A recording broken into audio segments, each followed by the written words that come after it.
Ketvirtas – pinigų pritraukimo dėsnis.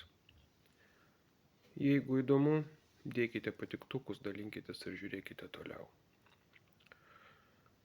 Net jeigu jūs turite kažkokius savo tikslus, ne visada gerus, aukokite.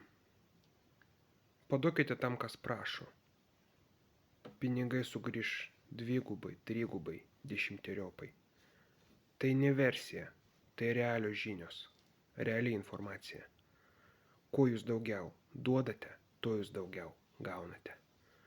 Tai pinigų srovės dėsnis. Ne tik pinigų pritraukimo, bet ir paties pinigų finansinio egregoro dėsnis. Negailėkite centų prašančiam prie bažnyčios, negailėkite gyvūnų prieglaudoms. Tiesiog aukokite. Pinigai sugrįš ir labai greitai. Tie, kas neaukoja,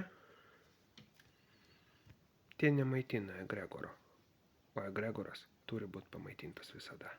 Sėkmės jums.